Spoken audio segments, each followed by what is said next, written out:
En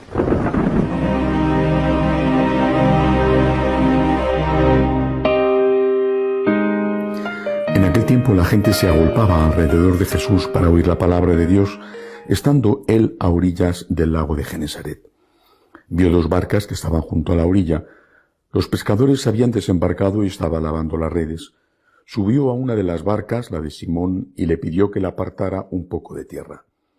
Desde la barca, sentado, enseñaba a la gente. Cuando acabó de hablar, dijo a Simón: «Rema mar adentro y echad las redes para pescar».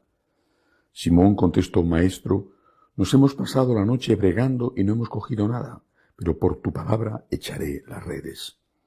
Puestos a la obra, hicieron una redada de peces tan grande que reventaba la red. Hicieron señas a los socios de la otra barca para que vinieran a echarles una mano.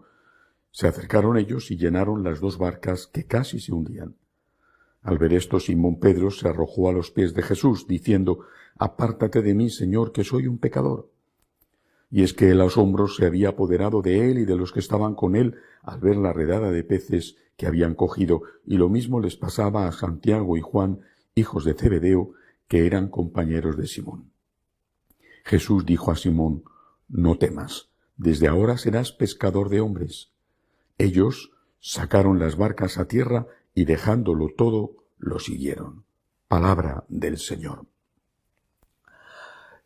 Es un evangelio que tiene muchas enseñanzas. En primer lugar, la situación de crisis, en este caso de pescado, de pesca, en que estaban los apóstoles, que eran profesionales, mientras que Jesús no sabía nada de pesca. Él era de un poco más adentro y quizá tenía nociones de agricultura y sobre todo de carpintería, pero no era un pescador. Y sin embargo, da una lección a los pescadores, y Pedro se fía de Jesús. Rema mar adentro. Quizás se puede interpretar este pasaje aludiendo a la crisis de vocaciones que hay hoy. Tú confía en Dios. Rema mar adentro. Es decir, no te conformes con lo que estás haciendo. Confía en Dios, confía en la fuerza de Dios. Acércate a aquellos que están lejos. Y de hecho, muchas vocaciones hoy proceden de conversos, de personas que han llevado en su adolescencia o en su primera juventud una vida disipada, incluso muy alejada no solamente de Dios, sino de los principios básicos de la moral humana. Y en un momento de esa vida, por circunstancias distintas según la persona, se han dado cuenta de que estaban destruyendo su vida. Han vuelto hacia donde creían que podían encontrar un puerto seguro, hacia Dios. Y se han dado cuenta de que la consagración a Dios era lo único que llenaba de sentido una vida que se les escapaba de entre las manos. Es verdad que esto genera dificultades. Por ejemplo, las vocaciones adultas son más difíciles de encajar en una vida comunitaria, lo mismo que los matrimonios adultos. También estamos viendo cómo se casan cada vez más personas que en otro tiempo ya tenían años de matrimonio a esa edad e incluso varios hijos. Y ese matrimonio de adultos, de final de la treintena, por ejemplo, o principio de la cuarentena, pues ese matrimonio le cuesta más trabajo la convivencia. Quizá por eso a lo mejor esas vocaciones de adultos de más de 30, yo repito, de 40, que proceden de conversiones y que son vocaciones muy serias y muy valiosas, tengan mejor encaje en la vida diocesana que en la vida religiosa. En cualquier caso, es una invitación la que nos hace el Señor a remar mar adentro, a no conformarnos con lo que se ha hecho hasta ahora, vocaciones de niños o vocaciones de adolescentes, porque hoy, especialmente la adolescencia, es bastante más complicada que antes. Pero la otra lección de este evangelio es la respuesta que da Pedro.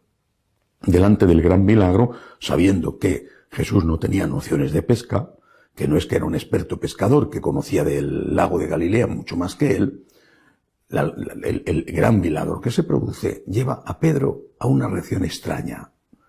Aléjate de mí, que soy un pecador. Yo no merezco ser tu amigo. Yo no merezco ser tu discípulo. y desde luego yo no merezco ser tu apóstol. Aún el Señor no había elegido los apóstoles, pero ni mucho menos había nombrado a Pedro cabeza de la Iglesia. Pedro reconoce su pecado y le dice al Señor: mira, tú mereces ser servido por alguien mejor que yo. Yo voy a manchar tu nombre. Yo tengo mi carácter, o tengo mis defectos. En fin, seguramente no era un criminal, no era un publicano, no era un hombre que andaba con prostituta, que estaba casado y era una buena persona. Pero era consciente de sus pecados. Aléjate de mí, Señor.